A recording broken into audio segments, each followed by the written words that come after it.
Saludos a todos. Mi nombre es Jorge Espinosa, moderador de este evento virtual para todos ustedes.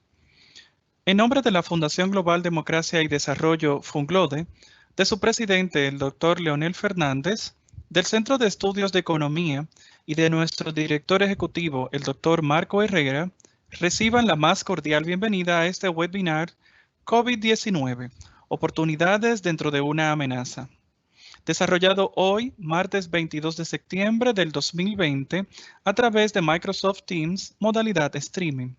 Saludamos la presencia en línea de los representantes del Centro de Estudios de Economía de FUNGLODE, el economista Frédéric Eman-Sadeh, director, y el licenciado David Pimentel, coordinador. Es importante hacer mención que se ha escogido la plataforma de Microsoft Teams bajo esta modalidad streaming debido a la capacidad de acoger a miles de espectadores. Una característica propia de la misma es que usted solo podrá vernos y escucharnos, y para los momentos de interacción puede escribirnos a través del chat de preguntas y respuestas que podrá identificar con un pequeño signo de interrogación en uno de los laterales de su pantalla, con el cual puede reportar su sintonía en este momento si lo desea. Se aceptarán todas las preguntas que estén respetuosamente expresadas. En la tarde de hoy, traemos este webinar ante las oportunidades que se han abierto dentro de la amenaza del COVID y que los emprendedores de diversas áreas puedan aprovechar para ayudar a la reactivación económica necesaria. Igualmente, ante los riesgos sobre las libertades individuales que ha representado la actual crisis del COVID-19. ¿Y cómo pueden enfrentar los mismos desde una perspectiva empresarial a través de la innovación? Es por ello que les presentamos la óptica de un experto, profesor de la Pontificia Universidad Católica Madre y Maestra, formado en Venezuela dentro de las siguientes áreas: ingeniero en información de la Universidad Tecnológica del Centro UNITEC y graduado del Programa Avanzado de Gerencia Tributaria de la Universidad Metropolitana. Máster en Administración de Empresas del Instituto de Estudios Superiores de Administración, y dentro de este programa cursó estudios de intercambio en la Universidad Económica de Praga en la República Checa. En Estados Unidos, a través de EMS-MC University, realizó también máster en Economía Política y es candidato a doctor en Economía en esta última universidad. Es un placer para nosotros recibir al ingeniero Osmel Brito Bigot. Buenas tardes, ingeniero. Bienvenido. ¿Cómo se siente?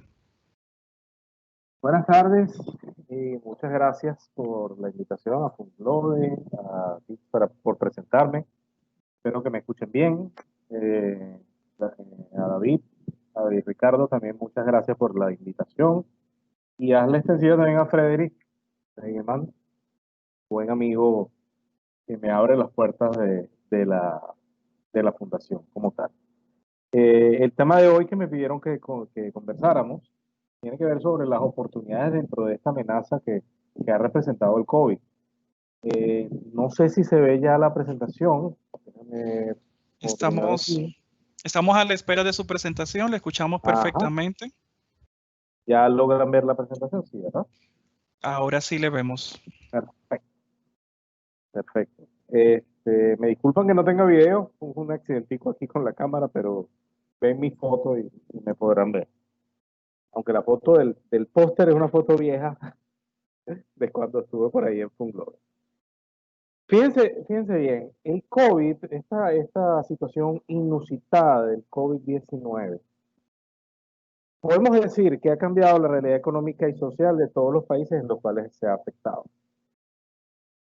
Podemos decir también que el COVID es el gran cisne negro de este tiempo, usando la terminología de Nassim Nicolás Taleb. Ese evento que nadie esperaba, ese evento que por más modelos matemáticos y modelos de crecimiento estadísticos que usáramos, nadie esperaba y de la noche a la mañana ocurrió y nos ha cambiado la configuración de todos los países.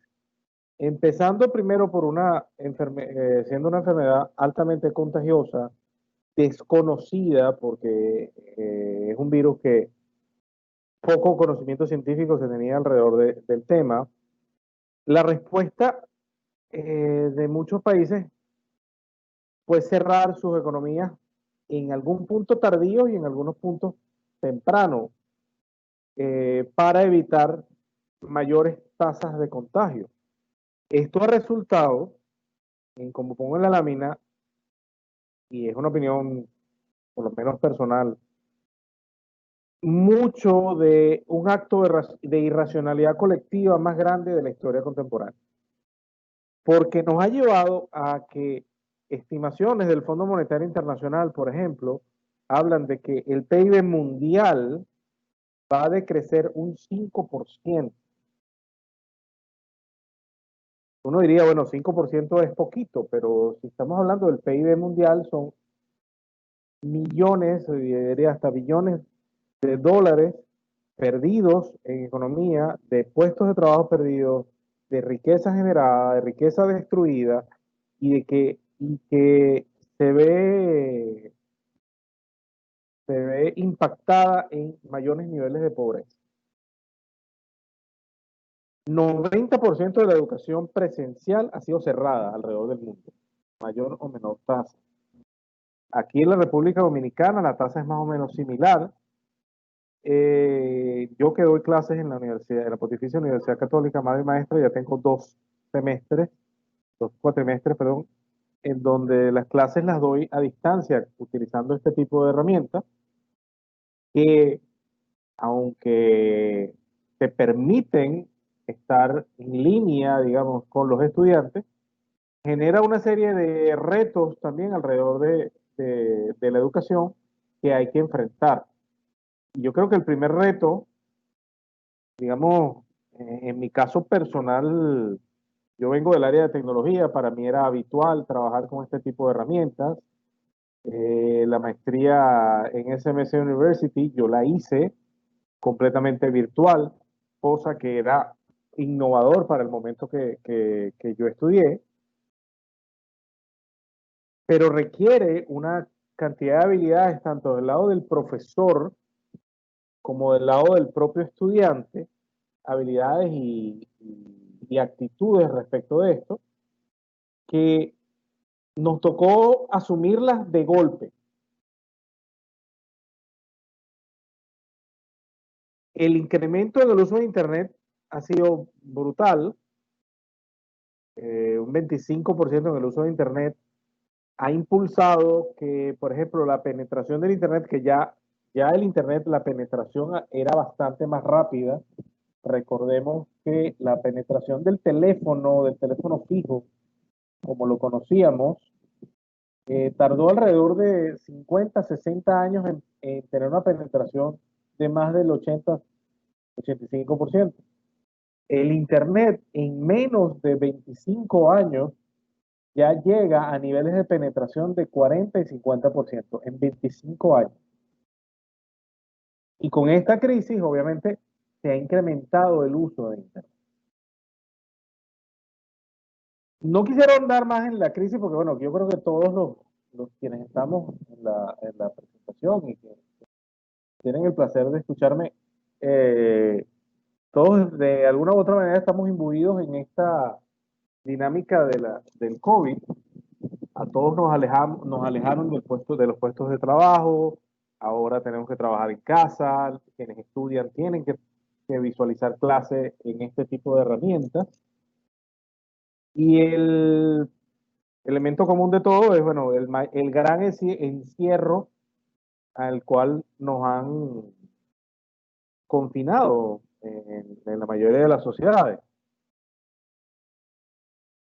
En gerencia hay una herramienta que se usa para análisis, una herramienta bastante usada, que es lo llaman el análisis FODA en español.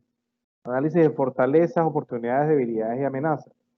Y yo lo llamo esto el camino virtuoso de las amenazas. En el análisis FODA, quienes han trabajado esta parte, sabemos que las fortalezas y las debilidades están del lado interno de donde se está haciendo el análisis. La fortaleza es lo que yo como organismo o institución que estoy haciendo un análisis, son mis lados, valga la redundancia, fuertes, donde yo me apalanco en desarrollar mis capacidades. Las debilidades son exactamente son esos puntos en donde yo tengo que reforzar para volverlo fortaleza. Del lado externo están esas dos áreas, las oportunidades y las amenazas.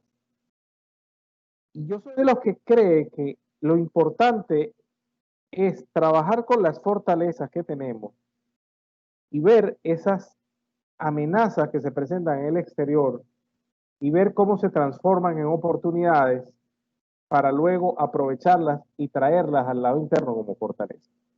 Teniendo este marco de este círculo virtuoso de las amenazas, a pesar de que en algunos puntos de toda esta crisis yo he sido bastante pesimista en cómo se ha manejado el tema, yo creo que hay oportunidades que pueden ser en, dentro de todo este tema del COVID. En un par de artículos que me compartieron recientemente para esta presentación, una de las cosas que decía que esta crisis ha propulsado importantes progresos en investigación y tecnología. Antes de que apareciera la crisis, había un término utilizado en las empresas, apalancado en todo lo que se llama ahora la computación en la nube, que se llama la transformación digital. Pues no ha habido mejor disruptor y mejor impulsor de esta transformación digital que esta situación del COVID. Ha habido una importante innovación en servicios. La educación virtual, empezando por un área que me ha tocado trabajarla tanto como estudiante antes de esta situación como ahora como profesor en esta situación. La educación virtual se ha desarrollado de forma, digamos, intempestiva. Hemos tenido que intempestivamente asumir la educación virtual. Eso le facilita a las universidades, obviamente, y a los centros de estudio, no solo universidades, también centros de estudio básicos, intermedios, el que los estudiantes, a pesar de la situación de confinamiento a la cual nos hemos sido sometidos, los estudiantes pueden acceder a sus clases sin el inconveniente de no poder asistir por no poder desplazarse. Esto tiene un bemol, obviamente. Esta oportunidad también hace que los estudiantes y los profesores, y yo diría en mayor medida los profesores que los estudiantes, tengan que desarrollar habilidades para poder transmitir los conocimientos. Es muy difícil para uno como profesor, es muy difícil mantener la atención de un estudiante frente a la pantalla de un computador por más de 20, 30 minutos. Si lo que hacemos es imitar la clase que damos, las clases magistrales que damos en clase, en donde el estudiante tiene la coacción de que está enfrente del profesor. En este caso, el estudiante tiene la posibilidad de decidir pararse y dejar la computadora rodando y sonando. Poner la clase a grabarla y decidir verla después. Entonces, una de las cosas que tiene esto es que nosotros como docentes tenemos que desarrollar ciertas habilidades para hacer que la virtualidad de la educación genere ese enganche que quizás los jóvenes, hay un tema generacional, los jóvenes tengan ese enganche con otro tipo de medios audiovisuales, que es muy diferente a ver una clase. Por ejemplo, veamos el caso de esta conferencia. como les decía al principio, tuve un inconveniente con la cámara, entonces no me están viendo, ustedes solo están escuchando mi voz y viendo mi foto. Eso puede generar un tema de no prestar atención al tema por X o por Y razón, y son de estas habilidades que tenemos que desarrollar los profesores. Y ni decirlo a niveles más básicos. O sea, porque, por ejemplo, yo que soy profesor universitario, uno le da clase a estudiantes jóvenes, pero jóvenes que ya están en sus años, en sus 20, iniciando sus 20, ya muchos de ellos tienen responsabilidad de trabajar. Y obviamente uno pone mucho de la carga de la responsabilidad de la clase sobre el estudiante. Pero es muy distinto dictar una clase para niños de adolescentes o niños de primaria, secundaria, totalmente virtual, en donde se necesita mucho de la interacción profesor-maestro, de ese coaching que ocurre en la relación profesor-maestro. Esto nos va a llevar, indudablemente también, aparte de que los maestros se están viendo obligados a desarrollar estos skills, cosa que antes muchos de ellos, y sobre todo apoyados en la idea de que, bueno, venimos haciendo la educación de la misma manera durante los últimos años y bueno, ¿por qué cambiarlo? Bueno, hoy este disruptor que ha sido el COVID nos está desarrollando, está obligando a los maestros a cambiar, pero también a los padres. Los padres se tienen que involucrar muchísimo más en la educación y esto nos va a desarrollar temas vinculados al homeschooling. Y no solo homeschooling como se entendía tradicionalmente homeschooling, que eran padres que no llevaban a sus hijos al colegio y ellos se dedicaban solo a la educación, sino ahora padres que tienen que estar con los estudiantes, con sus hijos, monitoreando y entendiendo la dinámica de la forma de educar de forma virtual. Eso, el tema de educación para mí es de las oportunidades de disrupción más importante que nos ha traído este tema del COVID. El otro punto de innovación de servicios es el tema de teletrabajo. Otro de los artículos que estuve husmeando alrededor de esta temática, la cantidad de tiempo que pierden las personas desplazándose desde suburbios o desde zonas adyacentes a las grandes ciudades para llegar a sus trabajos, eso hace que una persona pierda alrededor de 3 y 4 horas en el tráfico diariamente.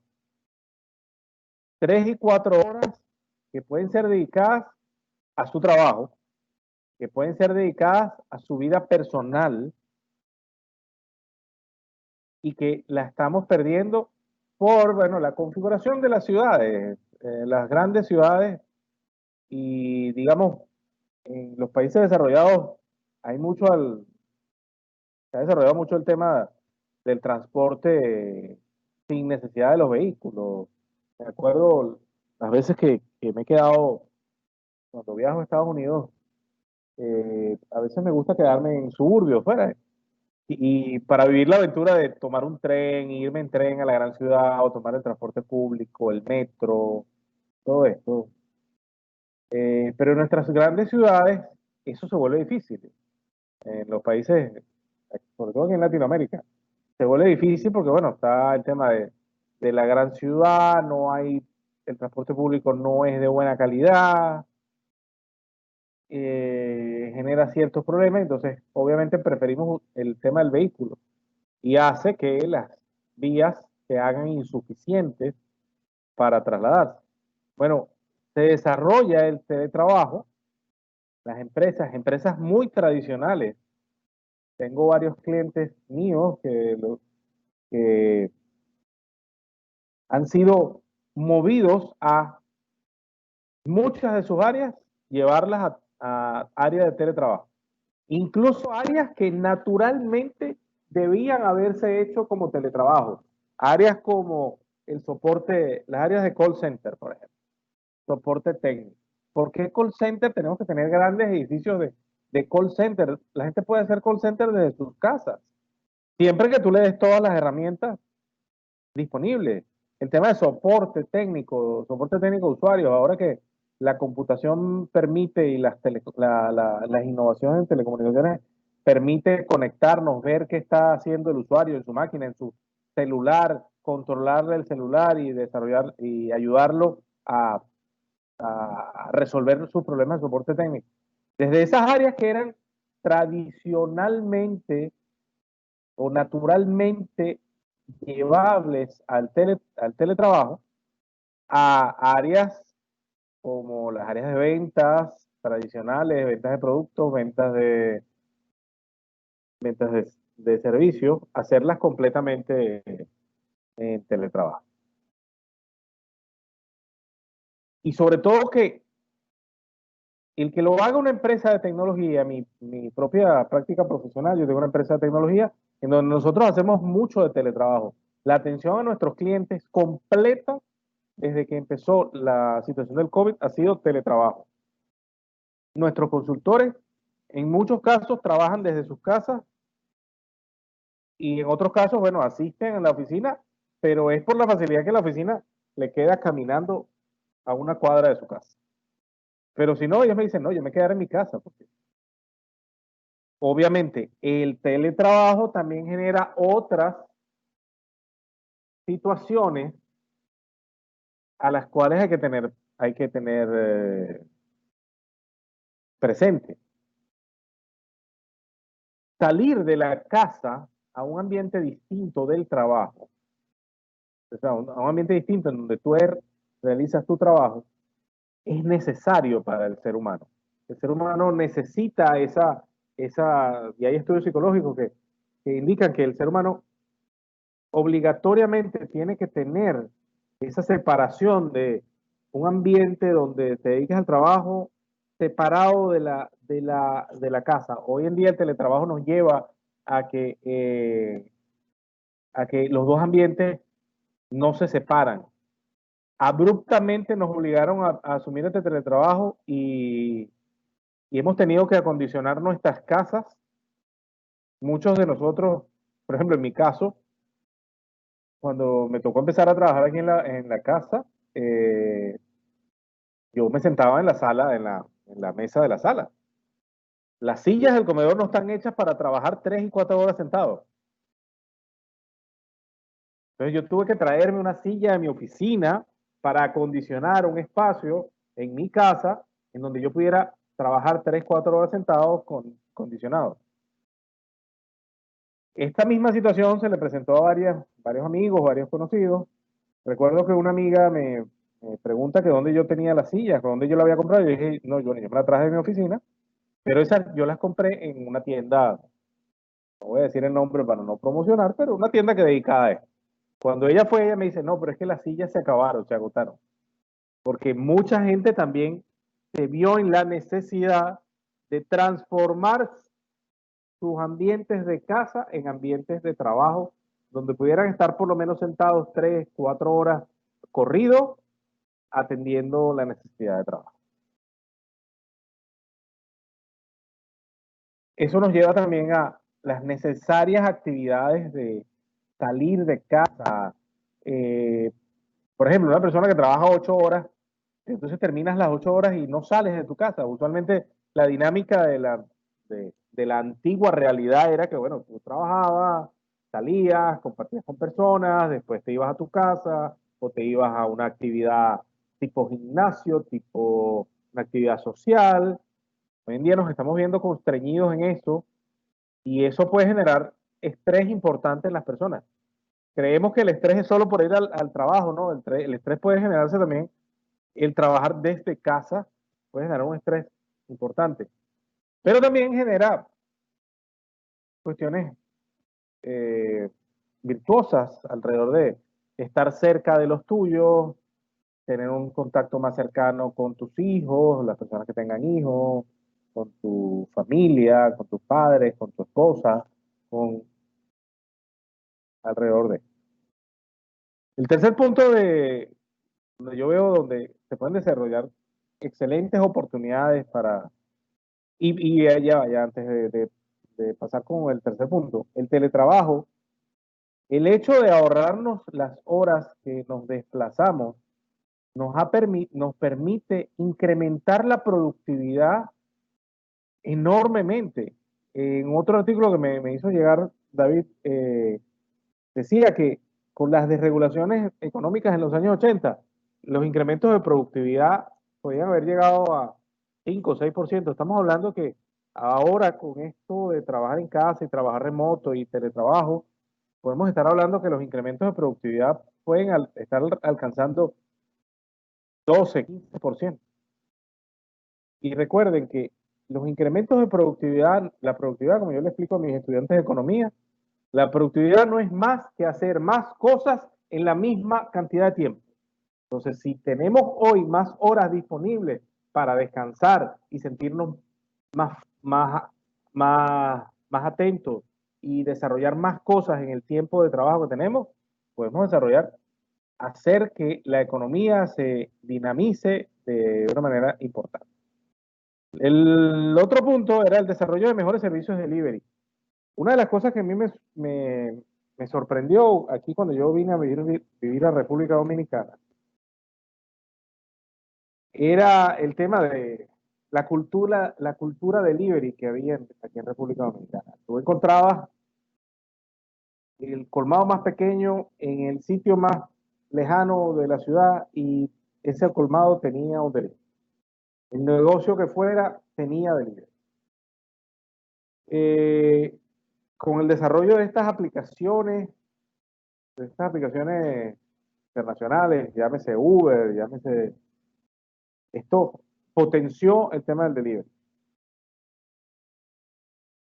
Pero lo potenció de tal manera que también se desarrollaron aplicaciones locales. Tenemos aplicaciones locales como All Delivery, está Hugo,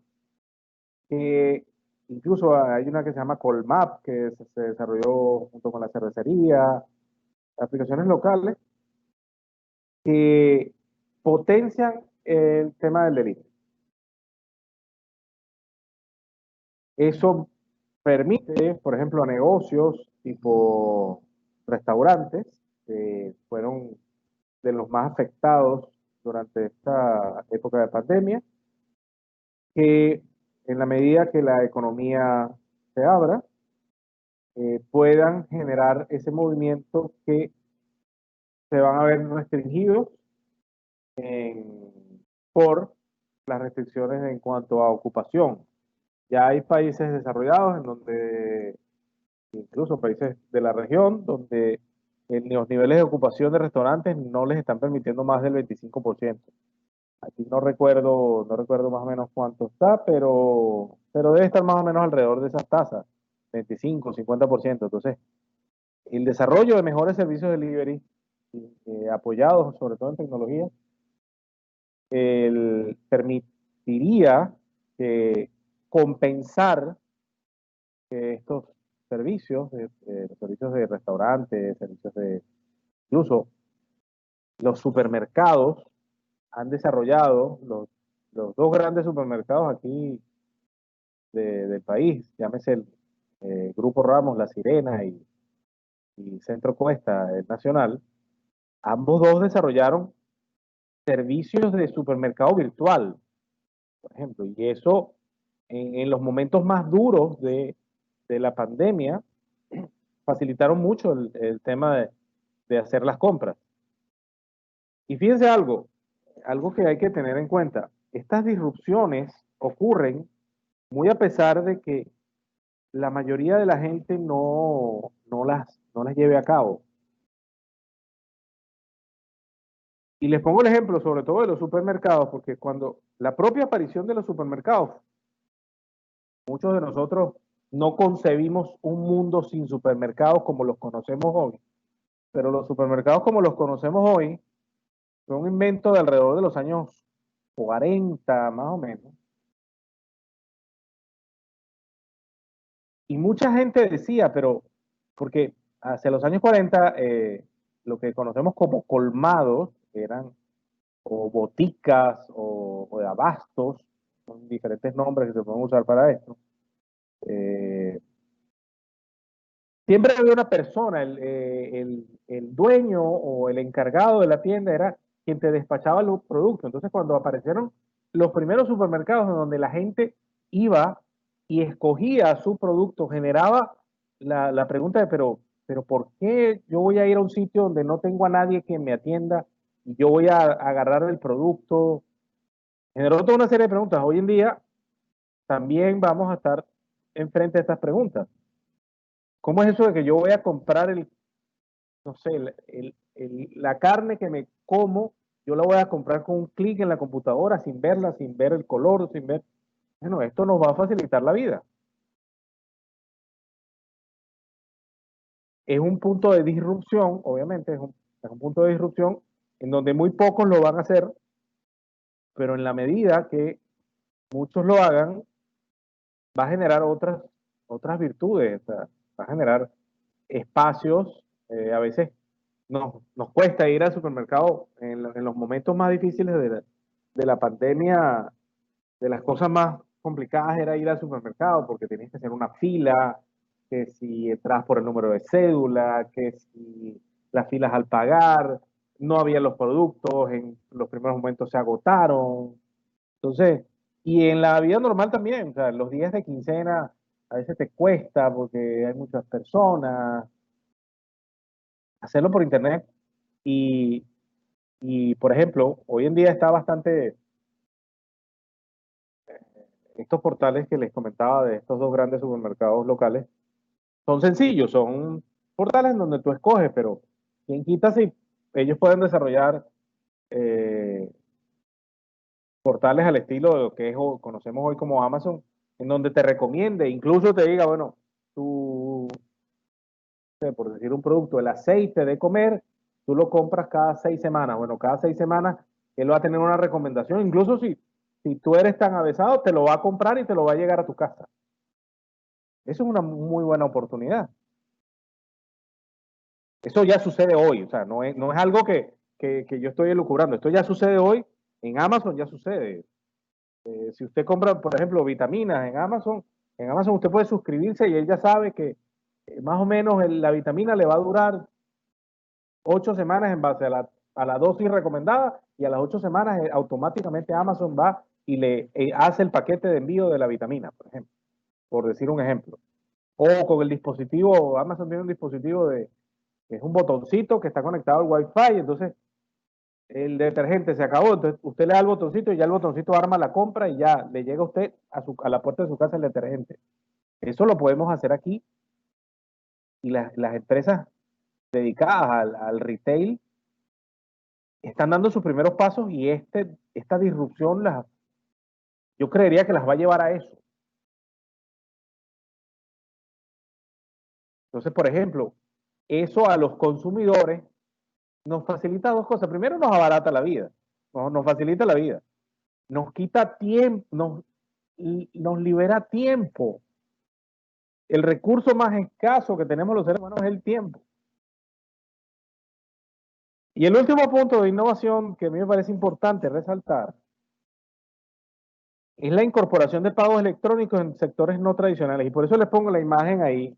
Aunque la imagen es de un banco, yo escondí del logo del banco. Eso me pareció maravilloso. El tema de que en la onza ahora usted pueda pagar con la tarjeta de débito o crédito que usted tenga. Si bien hay alrededor de todo esto, y desde hace muchos años se va hablando del tema de la eliminación del efectivo, y yo soy uno de los grandes enemigos del tema de la eliminación obligatoria del efectivo.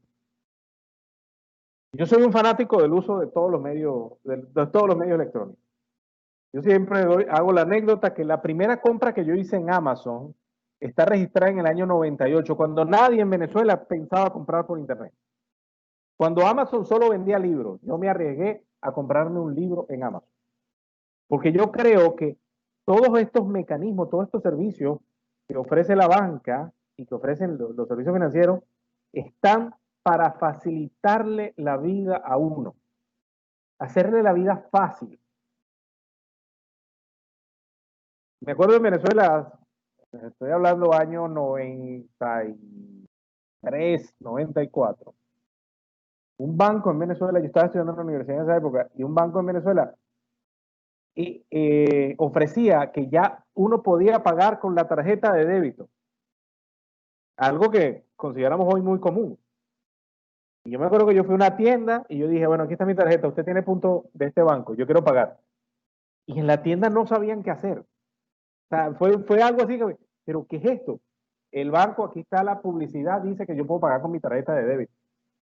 Es lo mismo hoy en día. O sea, esto a mí me parece maravilloso que en las onzas, y ojalá hasta los carros públicos, lo que llaman conchos aquí, nosotros pudiéramos sentarnos, llegar y pagamos con la tarjeta de débito. Incremento de la seguridad, ya tenemos que cargar menos efectivo encima, estamos más seguros. El propio chofer del carro público va a tener menos efectivo, menos riesgo de que lo asalten. Usualmente el transporte público tiene que desplazarse por toda la ciudad, entonces incluso tiene que cruzar por zonas en donde la seguridad no necesariamente es la mejor. Y eso impulsa también la bancarización de buena parte de la sociedad. Nosotros vivimos en sociedades donde la mayoría de la población no está bancarizada, les cuesta mucho bancarizarse. También hay que tener en cuenta, obviamente, que los costos de bancarización, los costos de servicios bancarios son muy elevados, sumados a impuestos que penalizan el ahorro y penalizan el tener dinero en el banco. Entonces, pero este tipo de cosas, hacerle la vida fácil a la gente, es un motivador para que la gente se bancarice. Si bien estos son 4 ejemplos de innovación que yo creo que pueden ser aprovechados y que pueden generar un impacto importante en, como decía al principio, la necesaria reactivación económica que necesitamos. No tenemos que olvidar 4 puntos que me parecen importantísimos y sobre todo en estos tiempos que estamos iniciando ciclo de gobierno político. Primero, necesaria flexibilización de trámites para hacer negocios. Y no solo flexibilización, que estos trámites sean transparentes. Si algo sufrimos los emprendedores es precisamente la poca transparencia que a veces hay en los organismos públicos. La ambigüedad que hay en muchas normas que permiten la discrecionalidad de muchos funcionarios públicos para evitar que se hagan negocios y por ende generar riqueza. Sobre todo para las pymes, recuerden algo, quien genera riqueza, es algo que yo siempre lo planteo en mis clases, la gran empresa, sí, la gran empresa genera riqueza y es importante que exista, pero la gran generadora de puestos de trabajo y gran generadora de riqueza es la pequeña y la mediana empresa. Y si los trámites para que la pequeña y la mediana empresa no son fáciles, están condenando a las pequeñas y las medianas empresas a la muerte, cosa que en esta situación de COVID, mucha pequeña y mediana empresa se ha visto difícil, incluso ha tenido que cerrar. Entonces, es importante que las autoridades, sobre todo las autoridades, miren en este momento, sobre todo el punto 4 que engloba las otras 3, pensar en la post-pandemia. Esa es la mayor oportunidad dentro de todo esto, pensar en la post-pandemia. La siguiente, una reducción agresiva de la voracidad fiscal. Nosotros en República Dominicana, a pesar de, y en contra de lo que digan algunos colegas míos economistas, nosotros tenemos una presión tributaria muy alta. Nosotros tenemos que rebajar la presión tributaria. Pensar en modelos como el de este economista llamado Arthur Laffer, que desarrolló un modelo llamado la famosa curva de Laffer, incluso Arthur es actual asesor del actual presidente de los Estados Unidos, Donald Trump, y es quien le ha recomendado todo el tema de la de las rebajas fiscales. Las rebajas fiscales le dan poder a la ciudadanía. Las rebajas fiscales permiten que haya un efecto crowding in, un efecto de el dinero que uso para pagar impuestos, lo uso para inversión como empresario y lo uso para generar más puestos de trabajo, y estos más puestos de trabajo van a generar más impuestos por otro lado, sea por consumo o sea por impuestos sobre la renta, por generación de ingresos. Algo que yo hablé en la charla, en la primera charla que di en Funglode, y es un tema que insistiré hasta que se elimine: el impuesto suntuario a las telecomunicaciones. Yo admito que en los años 90 tener un celular era un lujo. A principios de los 2000 tener internet era un lujo, tener internet por cable era un lujo. Hoy en día es una necesidad. Entonces no tiene sentido seguir cobrando una sobretasa sobre el ITEVIS, sobre un impuesto al lujo, impuesto al consumo suntuario de los bienes de telecomunicaciones. Ese impuesto hay que derogarlo. Y eso permitiría que la penetración del Internet fuera muchísimo más rápida, llevado a una rebaja importante en la tasa del ITEVIS. Nosotros tenemos uno de los impuestos a las ventas, impuesto al consumo o al impuesto al valor agregado más altos de la región. Entonces yo como recomendación de política pública, yo le diría al gobierno: rebajemos la tasa, rebajémosla a un 12, a un 10%, pero que todos los productos paguen ITEVIS. Ese trade-off entre la tasa versus la base imponible, incrementar la base de recaudación, permitiría unos mayores niveles de recaudación y cubrir el déficit fiscal que se va a generar por la contracción económica que va a ocurrir o que está ocurriendo producto de esta crisis del COVID. Y finalmente, flexibilizar la apertura económica de sectores. Hoy recibí la maravillosa noticia de que el toque de queda se va a flexibilizar. Yo, mi opinión personal es que debería eliminarse, pero bueno, vivimos en una época de totalitarismo sanitario. Entonces, pero por lo menos el gobierno entendió que hay que flexibilizar un poco el toque de queda. Y yo diría que hasta eliminarlo, porque se están generando cosas alrededor de eso de gente que mal usa los permisos para estar fuera del horario de toque de queda. Hoy mismo salió en el Instagram de Diario Libre, y es algo que critiqué en mis redes sociales, una muchacha joven que se vanagloriaba de que ella salía de noche de fiesta porque ella tenía permiso. Se supone que los permisos para el toque de queda es para gente que trabaja en el sector de comidas, gente que trabaja en el sector salud, gente que trabaja en el sector servicios, no para que la gente. Entonces, pero eso es culpa o es consecuencia de un esquema de permisología, en donde ya no todos somos iguales ante la ley, donde se requiere un permiso. Y además, yo soy de los que cree fielmente que la gente tiene que ser responsable, o sea, uno tiene que asumir las consecuencias de sus actos. Finalmente, para redondear un poco la presentación antes de las preguntas, siempre me gusta alertar sobre los riesgos que existen sobre o que han caído sobre las libertades individuales en todo este tiempo de pandemia. Y que si bien podemos aprovechar ciertas oportunidades, si no estamos alertas a estos riesgos, estas oportunidades no van a ser totalmente aprovechadas. Primero, no hay una disyuntiva tal entre salud y economía. Eso nos lo dijeron al principio. Señores, el que crezca una economía 1 punto porcentual, 2 puntos porcentuales del PIB, significa pobreza. Porque la población no deja de crecer. Y pobreza significa muerte. significa desnutrición de niños. Entonces, no, yo soy de los que creen que no hay tal dicotomía. La dictadura de la salud pública, una pregunta que hay que hacerse: ¿hasta qué punto estamos dispuestos a transar nuestras libertades a cambio de cierto nivel de salud pública?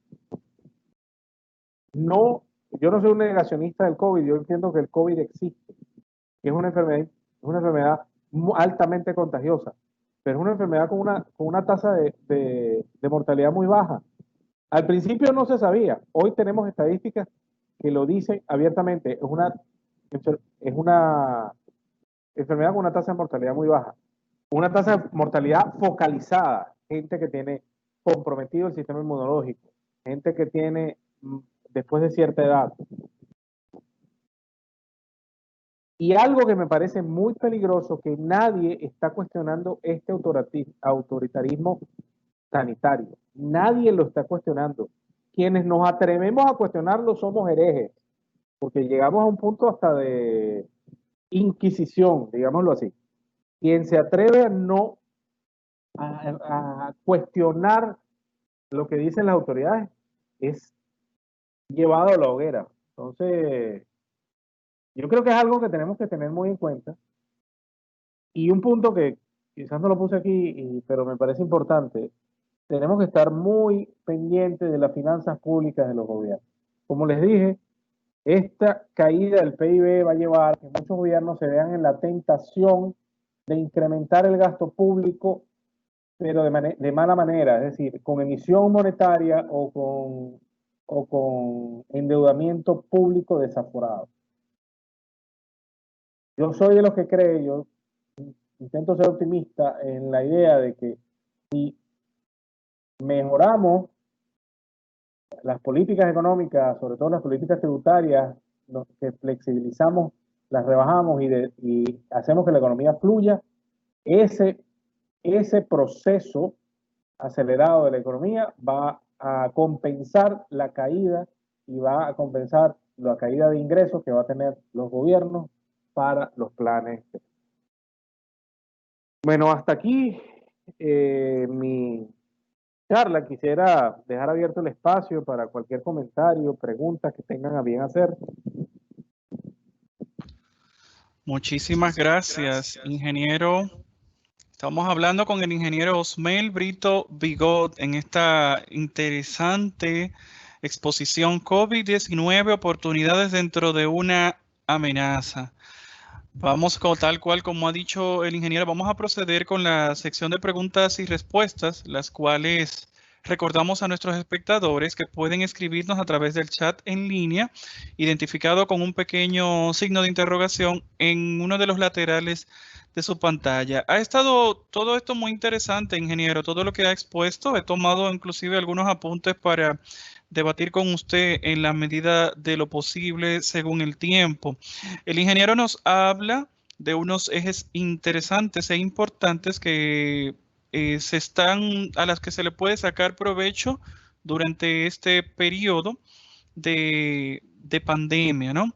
Entre ellos, la educación virtual, el teletrabajo, la implementación de delivery, ¿no? En los negocios a través del delivery y los pagos electrónicos, pero sin dejar de pensar en políticas para la pospandemia. Mientras recibimos preguntas de nuestros espectadores, ingeniero, vamos a identificar algunas que ya tenemos por acá, precisamente que dentro de los apuntes. La primera pregunta que le tengo dice así: ¿cuáles retos tiene la educación en todos los niveles con la incorporación de la virtualidad? ¿Qué piensa usted al respecto? Bueno, al principio había comentado que los retos son tanto del lado docente como del lado de estudiantes, como del lado de padres. Los docentes tenemos, como decía en mi charla, tenemos que desarrollar una cantidad de habilidades que quizás antes no las habíamos desarrollado, bien sea por comodidad o bien sea porque, bueno, teníamos una forma de dictar las clases de una manera. Fíjate que a mí me pasó el cuatrimestre pasado, una de las materias que yo dicto a nivel de universidad, en la Pontificia Universidad Católica, tiene que ver con lectura, es lectura de autores. Entonces yo pongo a mis estudiantes a leer. En la dinámica presencial me era muy fácil dividir la dinámica de la clase, una media clase en una lectura, media clase mandaba otro tipo de lectura, pero en la medida que fui empezando, siguiendo el curso presencial, me di cuenta que la segunda lectura, leer el libro, nos iba a costar muchísimo porque la dinámica de tiempo era distinta. Inmediatamente tuve que cambiar la dinámica, incluso el plan de evaluación, y entonces le metí a los estudiantes, aproveché la virtualidad y conversé con varios colegas míos alrededor del mundo, y 4 profesores, amigos y ex profesores míos, 2 en Argentina, 1 en Guatemala y 1 en España, me dictaron sendas charlas para los estudiantes. Entonces, eso fue una forma de cambiar. Bueno, aproveché la virtualidad para pedirle a estos amigos que me hicieran el favor de dictarle una charla corta a los estudiantes. Entonces, así los estudiantes, aparte de la materia tradicional que veían conmigo, tenían la oportunidad de interactuar con profesores de otras latitudes. Fíjate toda la posibilidad que te brinda este tipo de herramientas. De otras latitudes, de hecho, mi amiga y ex profesora que dio la clase desde España, lo dio a esta hora y para ella eran las 12 de la noche. Ella me dice, bueno, yo usualmente me quedé hasta tarde, pero hoy en lo personal me quedé para tu clase. Entonces ve las posibilidades que te permite. Entonces, obviamente, te está abriendo cosas. ¿Cuán difícil nos era para las universidades es para las universidades latinoamericanas el invitar profesores extranjeros? ¿Cuán difícil es pagarle un traslado, pagarle la estadía, el tiempo? Con la virtualidad, como te dije, 4 profesores, 2 en Argentina, 1 en Guatemala y 1 en España. Así es, Entonces interesante. Sí. y para los padres, yo, como te decía en la charla, para los padres hay el involucramiento en la educación, algo que yo en lo personal creo, es una opinión personal, pero y a pesar de que yo no tengo hijos, tengo años trabajando en el sector de educación. La educación, como la entendemos hoy en día, muchas veces ha liberado a ciertos padres de esa responsabilidad compartida de la educación. Entonces, muchos padres, puedo estar equivocado, pero muchos padres creen que educación es que mando a mi hijo al colegio y bueno, lo que lee en el colegio ya aprendió y todo esto. Esta virtualidad va a obligar a muchos padres a volver a involucrarse en la educación de sus hijos. Porque estudiar virtualmente, estudiar por aquí en la computadora es difícil. Requiere una autodisciplina muy fuerte que muchas veces no se tiene a esas tempranas edades. Entonces, esa disciplina, los padres van a tener que aprender también, porque les va a tocar aprender. Muchos padres nunca han estudiado así, virtual, y entonces, y entonces estos muchachos, nosotros, yo estoy en mis 40 y yo soy lo que se llamaba Nicolás Negroponte, un huérfano digital. Yo he tenido que aprender, yo he envejecido en la medida que la tecnología ha ido apareciendo.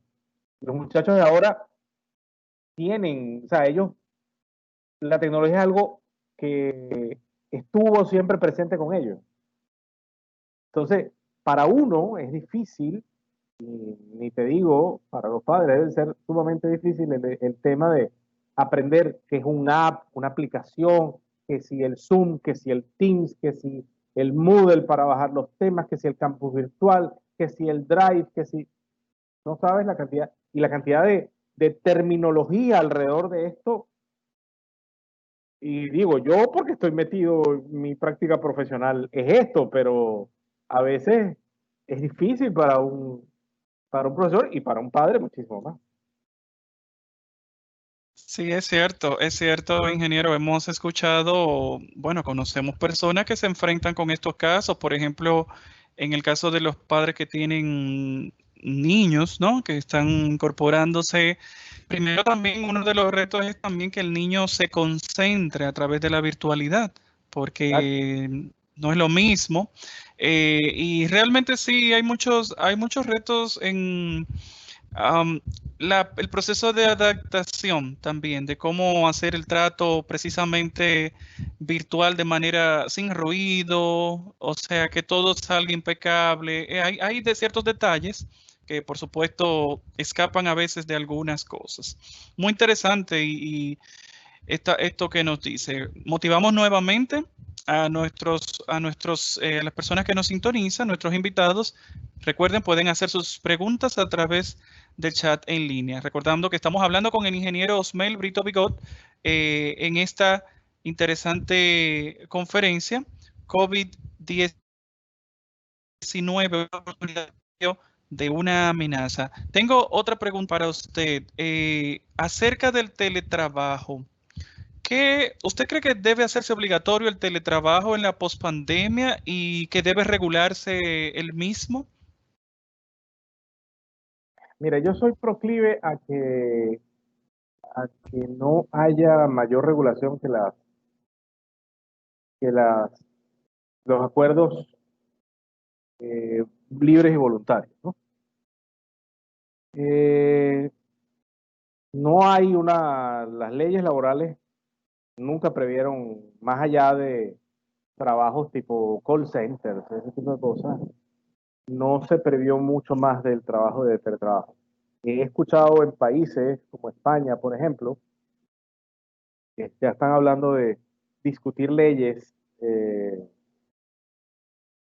para el tema del manejo del teletrabajo. Hay que tener cuidado con esto. Yo creería que primero no hacerlo obligatorio. Nada obligatorio funciona. Las empresas que puedan asumir, que quieran asumir, porque también es que quieran. Hay empresas que los dueños de empresas no entienden,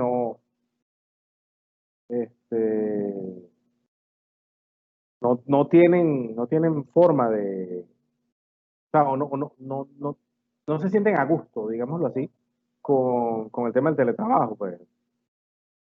Cuestión y recuerden algo, eh, todas estas tecnologías de información, todas estas tecnologías de información se basan, como fueron desarrolladas en el mundo desarrollado, se basan en algo que en nuestros países falta mucho. Francis Fukuyama modernamente desarrolló un término que se llama sociedades de baja y alta confianza. Entonces, toda esta cuestión de las tecnologías y del teletrabajo requiere sociedades de alta confianza, o sea, donde tú confíes en el cumplimiento de los contratos. Nosotros vivimos en sociedades de baja confianza. Entonces, he escuchado, y aunque había una encuesta que le quería referir aquí en la charla, una encuesta de Anchan RD, 40% de las empresas de las empresas afiliadas a Anchan y que fueron encuestadas, están proclives a implementar teletrabajo post pandemia. Pero también tenemos que tener en cuenta que el vivir en sociedades de baja confianza lleva a que el jefe no confía a que los estudiantes, digo yo, a que los trabajadores estén las horas que tienen que estar. Entonces, claro, esto tiene que basarse también en un tema de confianza, o sea, y ya no te van a pagar por horas, muchas veces te van a pagar por objetivos. O sea, usted haga el objetivo. Si usted trabajó 2 horas hoy y 10 horas mañana, ya es su problema con usted se distribuya. Pero parte del trabajo a eso, y eso va a cambiar mucho la configuración de este tipo de instituciones sociales. La confianza. Claro, claro, Ujú. es más como que sea por resultados también, ¿no? Exactamente. Ujú. Claro, por supuesto. Eh, Bueno, quiero resaltar nuevamente, estamos escuchando al ingeniero y disculpamos precisamente su cámara porque ha presentado, ¿verdad?, ese detalle que es precisamente parte de los retos que enfrentamos en estos ambientes digitales, ¿no? En la nueva modalidad de cómo tenemos que hacer las cosas para que veamos precisamente que hemos tenido cosas a favor, ¿no? Y también hay cosas que se presentan en la marcha que Fíjate no. Ujú. que tengo estudiantes que una de las preguntas que me hacen siempre es, profesor, ¿tengo que prender la cámara? Y es porque hay otros profesores que los obligan a prender la cámara para estar pendientes si el estudiante está viendo la clase. O sea, Sí, yo creo, o sea, yo soy de los que cree que si hay cambios que tenemos que impulsar nosotros, los docentes, los docentes universitarios, es cambiar la mentalidad de que nosotros somos carceleros. Eh, nosotros estamos trabajando con gente que se van a convertir en profesionales y por ende y la mayor enseñanza que le podemos dar a estos profesionales es responsabilidad. Usted tiene que ser responsable. Si usted sabe que tiene una clase, usted tiene que ser responsable de estar en la clase. Si al claro. final del semestre usted aplazó porque no fue a la clase, porque no prestó atención, porque no hizo los trabajos, usted es responsable de eso. La libertad tiene una hermana odiosa que es la responsabilidad. Y por eso es que mucha gente no le gusta la libertad, pero precisamente nosotros tenemos que impulsar ese cambio si queremos que nuestras sociedades, como dicen por ahí en algunos este, comerciales de televisión, queremos construir mejores sociedades. Se construye en base a eso, a ese tipo de valores. Así es. José Sánchez a través del chat nos dice, la educación virtual genera a personas a trabajar como tutores. Usted sabe, ingeniero, antes de que finalicemos nuestro webinar también, eh, quería precisamente también, aparte de que está hablando de eso de esta parte de la clase, eh, yo quería preguntarle eso mismo, ¿qué cree usted también de esto de por ejemplo, la regularidad de plataformas virtuales, ¿no? Que se elaboran? Hay algunas, o sea, entiendo, por ejemplo, una pregunta es, ¿el gobierno está obligado a hacer políticas para manejar ciertas cosas post pandemia? Y una de ellas es, por ejemplo, que a través del ministerio pues se regule una plataforma genérica, por ejemplo, para poder tomar educación virtual o ¿qué usted cree de esa parte? Nuevamente, yo soy de los que cree que mientras el gobierno se meta menos en las cosas, mejor. Ok, Además, la educación es algo muy importante como para dejarlo en manos del gobierno. muy bien. Eh, obviamente, sí, si estamos hablando de la educación pública, la educación estatal, el Ministerio de Educación debería por lo menos recomendar las herramientas y las grandes empresas de software han hecho un esfuerzo importante en abaratar estos servicios, incluso algunos hasta ponerlo gratis. Creo que Microsoft, de Teams, lo Teams. hizo gratis para todo el tema educativo. Eso, eso es un enorme avance, o sea, me parece un enorme avance. Pero si, por ejemplo, tenemos un profesor que dice, no, a mí no me gusta Teams, yo quiero usar Zoom, Sí. ¿por qué no dejar abierta la posibilidad? Claro, es como una adaptación cada uno dependiendo con lo que pueda resolver, como Y decimos, ¿no? ahí, y cada Claro, herramienta tiene sus puntos fuertes, sus puntos débiles, aunque todas se parecen.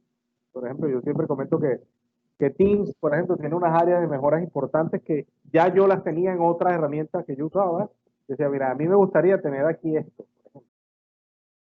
Eh, pero en general, yo creo más en esa.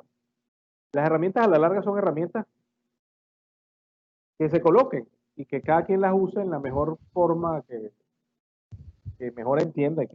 Sí, es importante que, por ejemplo, los docentes reciban entrenamiento en esta, importante.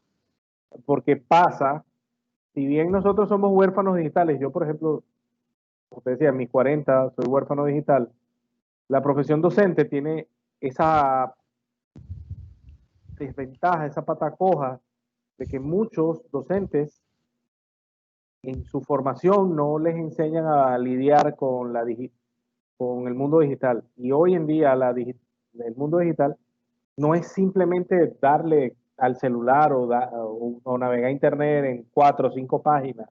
No, es tener detrás todo un conocimiento para desarrollar criterios. O sea, en internet, el internet es lo que decía, lo comentaba antes de esta charla, es un gran océano de 2 centímetros de profundidad. Entonces, si usted no sabe, es muy fácil llegar a información falsa. Ahorita que está muy de moda ese término fake news. Información falsa, información sesgada. La información sesgada nunca, no hay tal cosa como información objetiva, siempre toda información va a tener un sesgo, pero hay informaciones que abiertamente son sesgadas. Censura, eso es algo gravísimo que está pasando en el internet, gravísimo. La censura, sobre todo de estas empresas privadas que se creen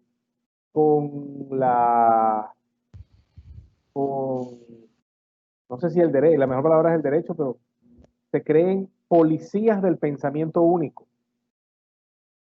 Se han censurado, y lo hablaba en la charla, se han censurado posiciones divergentes en cuanto al tratamiento del COVID.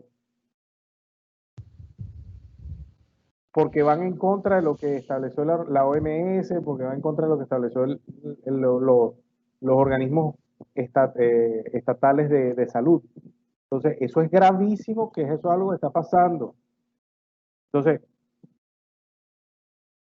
y nuevamente, no es una cuestión instrumental, es una cuestión de ideas, es una cuestión de criterio.